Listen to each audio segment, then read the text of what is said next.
Hello दोस्तों, कैसे हैं आप लोग। आई होप आप लोग अच्छे होंगे। आज का हमारा टॉपिक है ओम्स लॉ। आज हम बात करेंगे ओम्स लॉ के ऊपर। ये बहुत ही बेसिक टॉपिक है और जितने भी हमारे इलेक्ट्रिकल इंटरव्यू होते हैं उसमें ये पूछे ही जाते हैं, तो आप लोगों को अच्छी तरह पता होनी चाहिए। आप लोगों को पता है?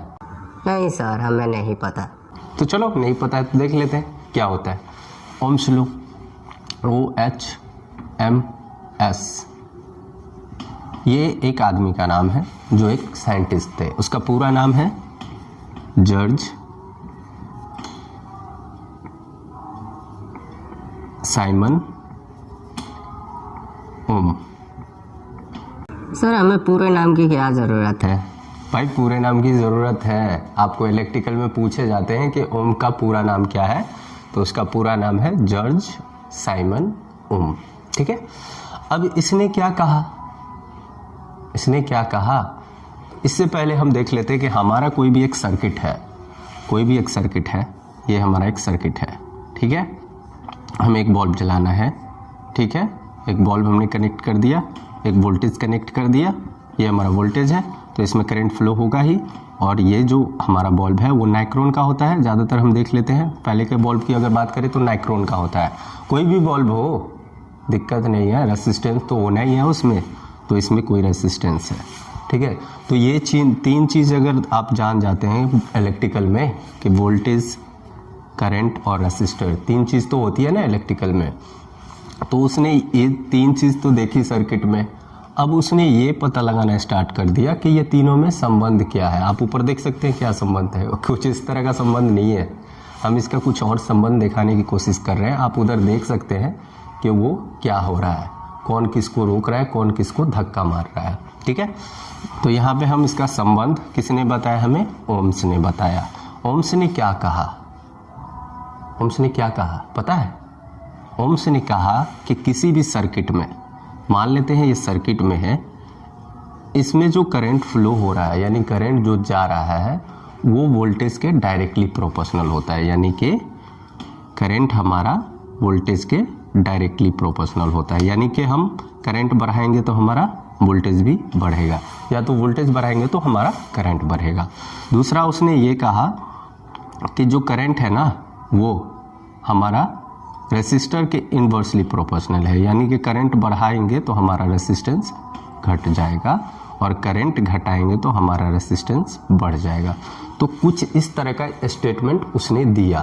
तो क्यों दिया? तो हमारे सर्किट में तीन चीज़ें हैं, वोल्टेज है, करंट है और रेसिस्टेंस है।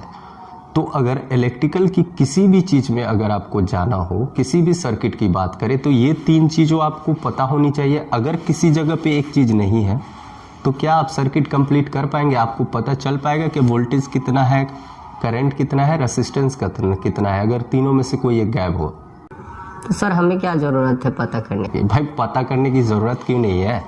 उसने एक ट्रायंगल दिया इस तरह का, इसको हम ओम ट्रायंगल बोलते हैं। सबसे पहले उसने ऊपर वोल्टेज को डाल दिया और नीचे 2 IR डाल दिया।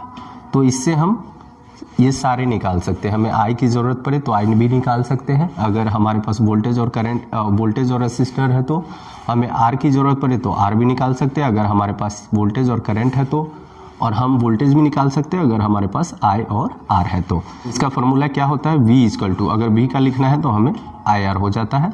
ठीक है। I का निकला है तो I = तो I को आप झाँप दे तो V/R। ऐसे आप याद करेंगे तो ज़िंदगी में कभी नहीं भूलेंगे ओम का जो तीन फार्मूला है। और R = क्या होता है हमारा? V/I।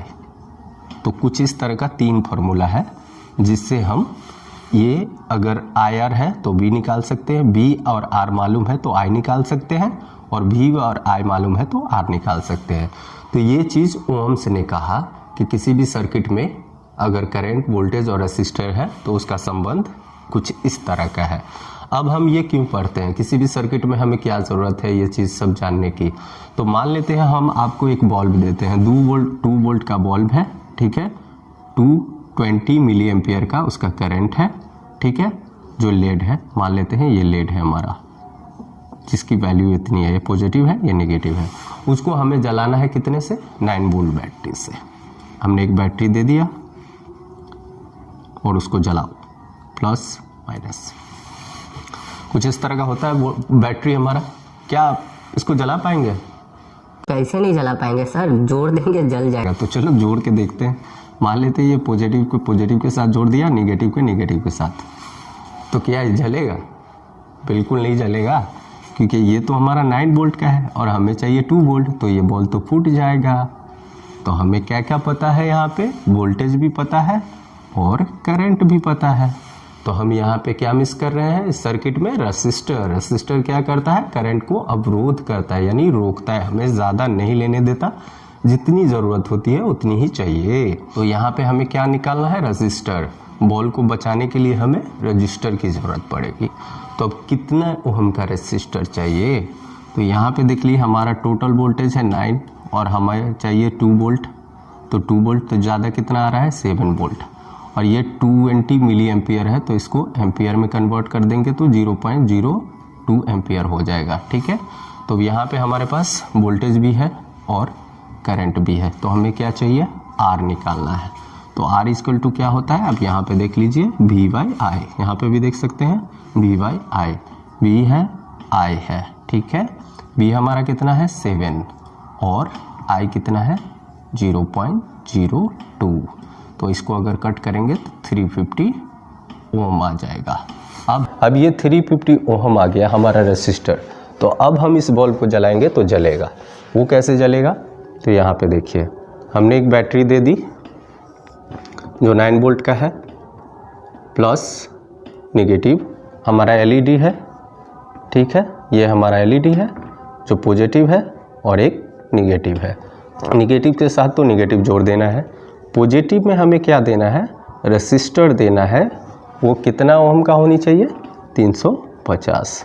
अब क्या होगा कि इसको 2 वोल्ट भी मिल रहा है और इसका करंट भी 20 मिली एम्पियर मिल रहा है। तो ये बल्ब हमारा जलना स्टार्ट हो जाएगा।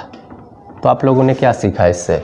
कि जहाँ पे अगर रेसिस्टर कितना लगेगा सर्किट में, हम वो भी निकाल सकते हैं। यानी कि हमारा रेसिस्टर है और वोल्टेज है, तो हमारा करंट कितना जा रहा है वो भी निकाल सकते हैं। और उसके बाद अगर हमारा करंट है और रेसिस्टर है तो वोल्टेज कितना जा रहा है वो भी तो हम निकाल सकते हैं। तो आप लोगों को पता चल गया ना कि ये कितना ज़्यादा इम्पोर्टेंट है। क्योंकि इलेक्ट्रिकल में कोई भी सर्किट हो, आपको 3 चीज़ों की ज़रूरत पड़ेगी, करंट, वोल्टेज और रेसिस्टर। और इलेक्ट्रिकल की अगर बात करते हैं बेस की, तो हमारा यही 3 चीज़ तो है, वोल्टेज, रेसिस्टर और करंट। इसी पे तो पूरा इलेक्ट्रिकल आधारित है। तो आई होप आप लोग को कुछ तो समझ में आया होगा ना कि क्या है क्या नहीं है। फिर भी आप लोगों को अगर कोई चीज़ बाकी रह गया हो, इसके रिलेटेड कोई भी क्वेश्चन हो, तो आप नीचे कमेंट बॉक्स में कमेंट कर सकते हैं। अभी तक आपने अगर मेरे चैनल को सब्सक्राइब नहीं किया है तो जाते जाते जल्द से जल्द मेरे चैनल को सब्सक्राइब कर ले, हिंदी में ऐसे वीडियो पाने के लिए। तो मिलते हैं आपसे अगले वीडियो में अगले टॉपिक के साथ। तब तक के लिए बाय बाय, टेक केयर।